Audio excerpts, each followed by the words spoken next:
Welcome back to the channel, guys. We are talking about NHL 26 and the gameplay deep dive here. So I'm going to be showing the gameplay deep dive in the background here, but I'm going to be kind of giving off and telling you guys everything that's new to NHL 26 regarding the gameplay and some things that maybe they didn't mention in the deep dive that, you know, could be pretty interesting. So first off, let's talk about what kind of the new stuff is going to be in the gameplay, all right? So essentially this year they're having a new goalie crease control system, new redesigned X Factor system, upgraded Ice Q 2.0. It's powered by real NHL Edge tracking data, so it's pretty wild, I would say. And here we go. So we're going to talk about the goalie crease control system first. Not just fall over again and just, look stupid. I mean, that's kind of the thing, right? That's what we're hoping for. Quicker pokes, tighter seals, and improved reactions in close. Positional awareness and save logic, guys. So they improved how goalies read the puck and anticipate shot locations. So basically, they're saying that, in previous years where a player could shoot, it gets blocked, and then the goalie's not able to respond. They just kind of get stuck in an animation. It's appearing that, that has been fixed, which is obviously very nice.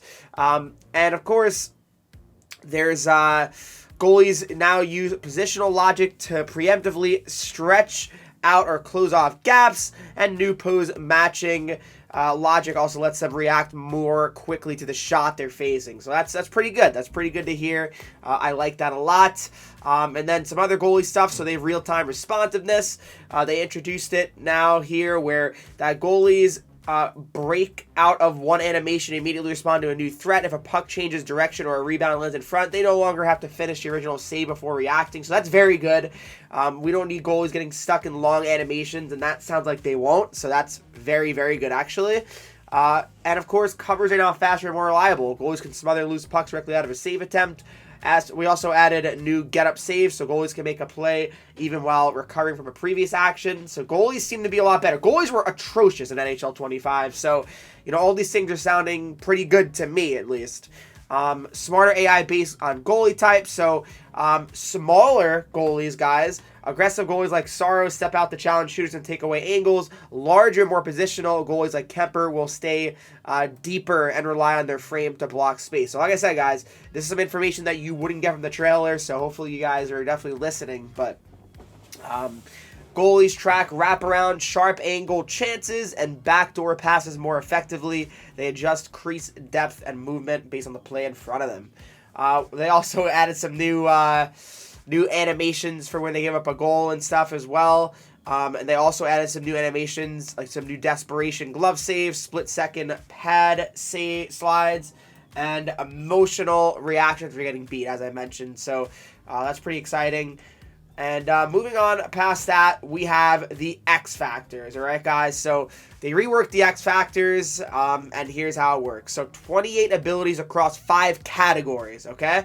So they defined 28 X Factors at launch. Every ability is built around a specific gameplay identity and supported by visual triggers and tactical outcomes, all right? So for example here, there's a couple things here. And basically, every X Factor has 3 levels of effectiveness, all right? So at higher tiers, the ability becomes more pronounced, whether that means greater shot velocity, stronger contact, or more reliable pass threading. So some of the examples, guys, Rocket X Factor. So that powers up slap shot, affects trajectory, adds visual impact, and even introduces a chance to stun goalies based on timing and velocity. So successful dekes with ankle breaker can cause an increased panic turns on opposing defenders. So deking might be back. We like to see that as well. These are no longer passive boosts. They're situational tools that can swing the momentum of a game. All right. So it also shows a little indicator of when it's occurring. And then the Ice Q, guys. So here's a huge thing. So they basically obviously got the tracking from all NHL arenas. And how it works. So it tracks a skating acceleration and top speed, shot location and velocity, save percentage by zone, heat maps of player movement, puck possession time and zone usage, and body orientation and reaction time. So yeah, they basically they captured using 14 cameras, puck sensors, and jersey tags. So attributes, tendencies, and presentation all got affected. So attributes, for example, guys, Basically, the goal was to make ratings more than just stats. Matthews shoots the puck. Cale Makar plays a level of control that lets him escape forecheckers and recover unbroken plays. His movement is fluid, especially when changing direction or transitioning between zones. So yeah, those players are going to feel very much so like themselves. Tendencies, all right, so other things like habits, so Draisaitl, right, he shoots from sharp angles, so you'll see him obviously get open for those one-timer shots. I think that's the way it should be.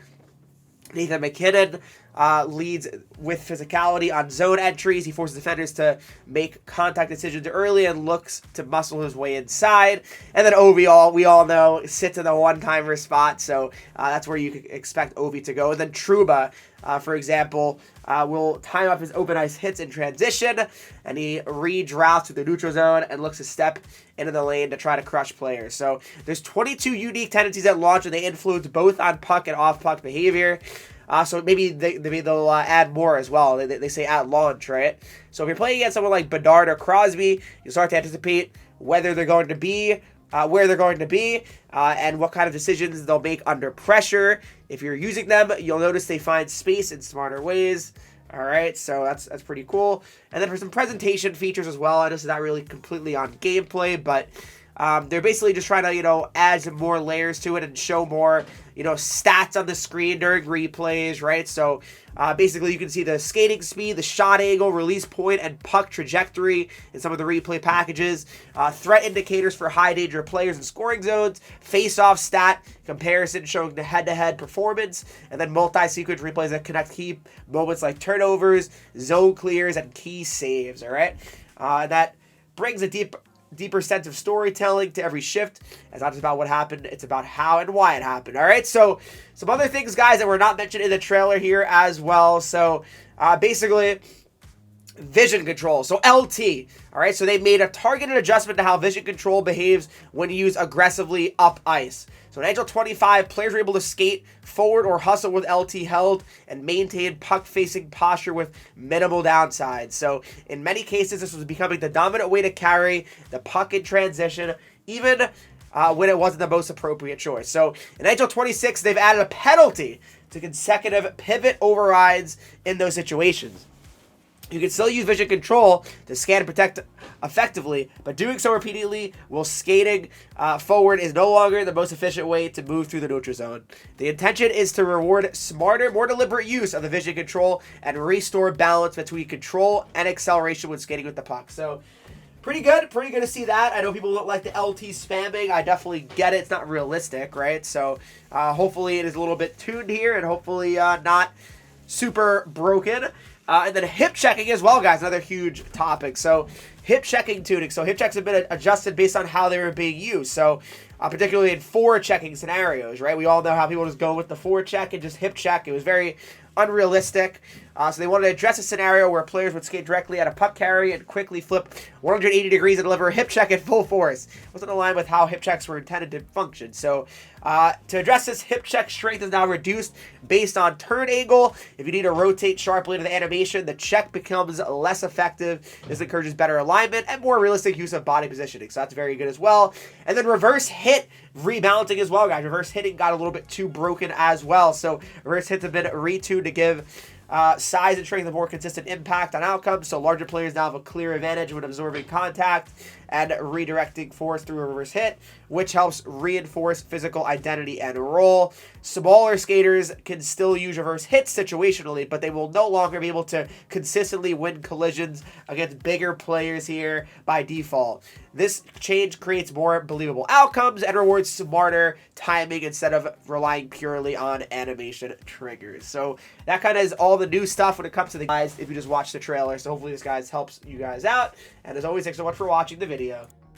As always, guys, thanks so much for watching this video. Hopefully you did enjoy it. Make sure you leave a like. Subscribe if you haven't done that already. I appreciate all support as always. What do you guys think of the NHL 26 gameplay deep dive and all the information I shared? I'll see you guys in the next one.